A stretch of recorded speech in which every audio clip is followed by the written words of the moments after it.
Hello mga kabibig, welcome back sa ating bagong YouTube channel. Ito ang pinakamaingay ng YouTuber sa balat ng YouTube. Ako si Kabibig, maglabag-labag ng tao with evidence. So shocking revelation ito ni Congressman Kiko Barsaga na di umano'y si BBM ang nagpasunog sa DPWH na na building. Grabe din pala itong si Kiko. I don't know kung saan galing itong mga impormasyon ni Kiko Barsaga para daw mawala yung mga dokumento, yung mga ebidensya na magdidiin sa mga kongresista, lalo na kay Martin Romualdez. At isinali pa ni Congressman Kiko Barsaga si Sandro Marcos, mga kabibig. Kasi nashock ako sa kanyang revelasyon na si BBM daw ang nagpasunog. Di umano'y pinasunog niya. Uy, grabe naman yun. Set the fire. BBM set the... Parang kinakabahan ako sa iyo, Kiko Barsaga, mga sinasabi mo dong. Baka magalit na si BBM sa iyo, baka sabihin ni BBM ng gawa-gawa ka na lang issue. 'Di ba?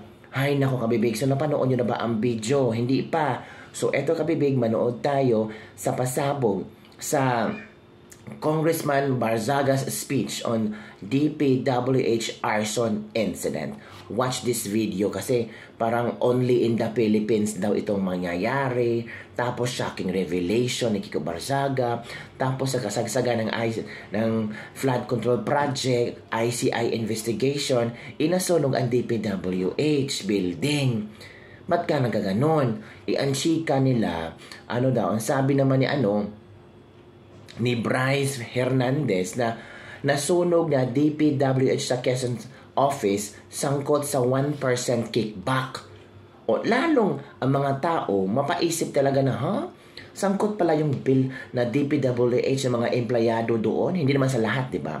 1% kickback. Sino yun? Ay, sabi ni Bryce Hernandez. So, before that, mga kabibig, pakinggan muna natin si Congressman Kiko Barsaga.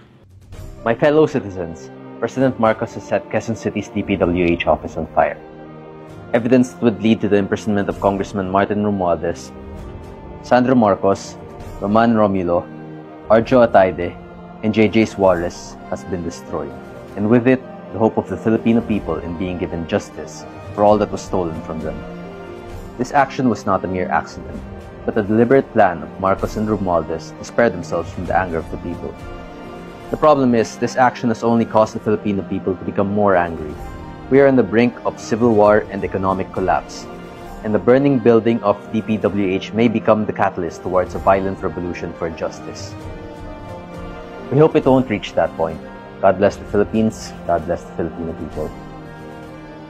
Napangkigan nyo na. Diba? What a revelation. What a pasabog ni Congressman Kiko Barsaga. Ito naman ang reaction ng ating mga netizen after na napanood ang video ni Congressman Kiko Barsaga. You'll never find justice in a world where criminals makes the rules. Bob Marley from J.R. Benitez. If you're referring to a computer, desktop, or laptop, yes, it can catch fire or even explode. But that extremely rare and usually caused by specific factors, not just by normal use. In this age of time, paperwork pa gihapon. What happened to the electronic records? I believe sinunog talaga to hide something fishy. Ito yung mga komento ng ating mga safe na, wala na ebidensya, only in the Philippines. So stressful ng Pilipinas ngayon, lalo ng Marcos administration.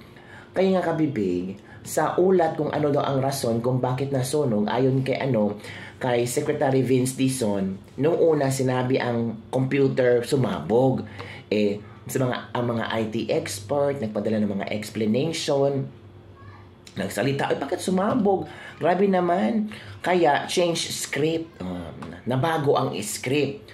Short circuit pala sa kuryente at hindi sumabog na computer ang sanhi ng sunog sa DPWH.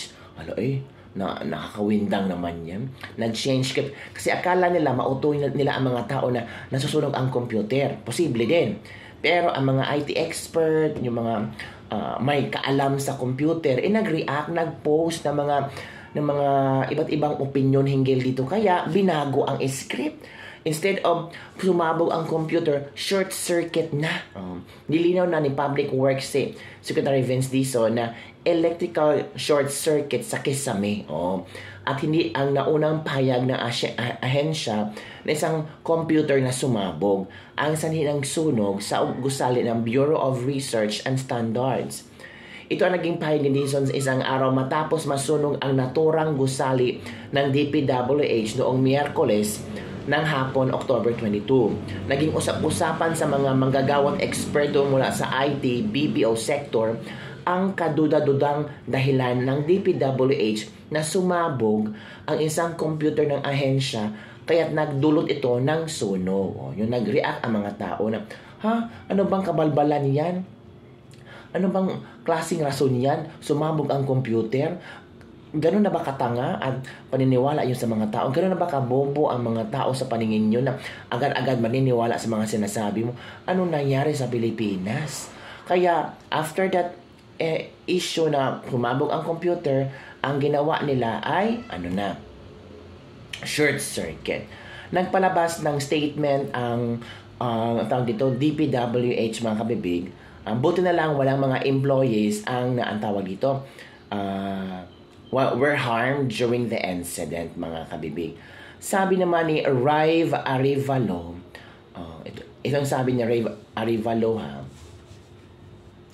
my software engineer spirit could not contain its reaction to this news. Ginagawa talaga tayong bobo ng gobyerno. Be angry, Filipinas. Be very angry. We just embarrassed ourselves on the international stage. This is an insult to the entire Philippines computer and IT industry. We are being made to also look like bobos, as if we don't understand our own technology, as if computer can just explode out nowhere. Sabi nito, let that sink in. Computer unit exploded. A computer exploded at 12:39 p.m. working day inside a government office full of engineers. Ang dami ng engineers. Nag-lunch break ba sila? Lahat, pati ang sprinkler system? Ay, oo nga, no.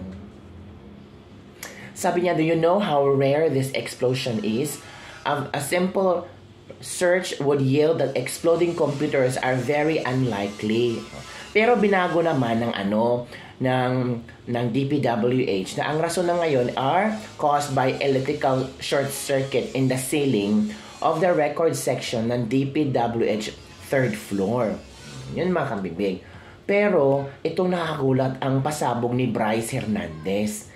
Sabi ni Bryce Hernandez, 1% ng mga kickback daw sa opisinang iyon ay nandoon, kabibig. Former Department of Public Works and Highways Assistant District Assistant Engineer Bryce Hernandez has alleged that 1% kickback was being collected by the DPWH office in Quezon City, the same facility that was recently hit by a fire on Wednesday, October 22. According to the People's Commission for Infrastructure Chairman Andres Reyes Jr., Hernandez testified that the alleged 1% share came from questionable public works project handled by the DPWH office. Sabi dito, with due respect to that office, appear testimony of witness Bryce Hernandez, there is 1% for the testing office of that DPWH. This voucher is 1%. Pero malaki na rin yun, mga kabibig. Diba? 1%. Oh. Meanwhile, sabi ni Pangilinan, if totoo yun, documents that could have served as evidence might have already been destroyed in the blaze. Posible mga kabibig, nawawala yun. Malaki na yung 1%, ha? Huwag natin ismolin yung 1%, mga kabibig. Diba? So, yun na nga, mga kabibig. Parang ang mga tao ngayon, parang nadududa na. Oo, nasunog talaga. Ano ba? In the middle of the office time, gano'n na ba kalala ang gobyerno ngayon? Tapos ang dahilan, sumabog ang computer. Yung dahilan na yon ay hindi sinang-ayunan ng mga IT expert, binago, short circuit na. So napaghalataan talaga, kabibig, na merong something fishy-fishy doon. At lalo na nagsalita si Bryce na merong 1% kickback yung office na yon. Eh, di mas lalo ang mga tao sabihin talaga, ay, baka sinunog. Baka, ano talaga, yung mga document doon ay posibleng kukunin na o di kaya gagamitin na para ebidensya para malinis ang pangalan ng opisina ay kailangan na mag ano ng way na idispitsahin ang mga document. Yun ang mga sinasabi ng mga netizen, kabibig. Alam mo naman ang mga netizen, very wild imagination. Pero ako nagpapasalamat ako na nobody were harmed during the incident kasi kawawa din yung mga empleyado doon, yung mga inosenteng empleyado na posibleng madamay. Diba? So yun lang kabibig ang ating Litis Lebak-Lebak for today. Alam niyo ba kung sino nakakaalam ito kung ano talaga ito katotohanan? Ang Panginoon lang kabibig. At everything will be divulged in the proper time. Masyak ka na lang na pagising mo, one day mababasa mo na kung ano talaga ang totoong nangyari. Sinunog ba? Nasunog ba? Or, sabi pa ni Kiko Barsaga, si Marcos ang nagpasunog. Kiko Barsaga talaga, hindi ka baka natatakot sa mga sinasabi mo dong. Yun lang kabibig. Don't forget to like, subscribe, and share this video. Bye everyone. See you next time.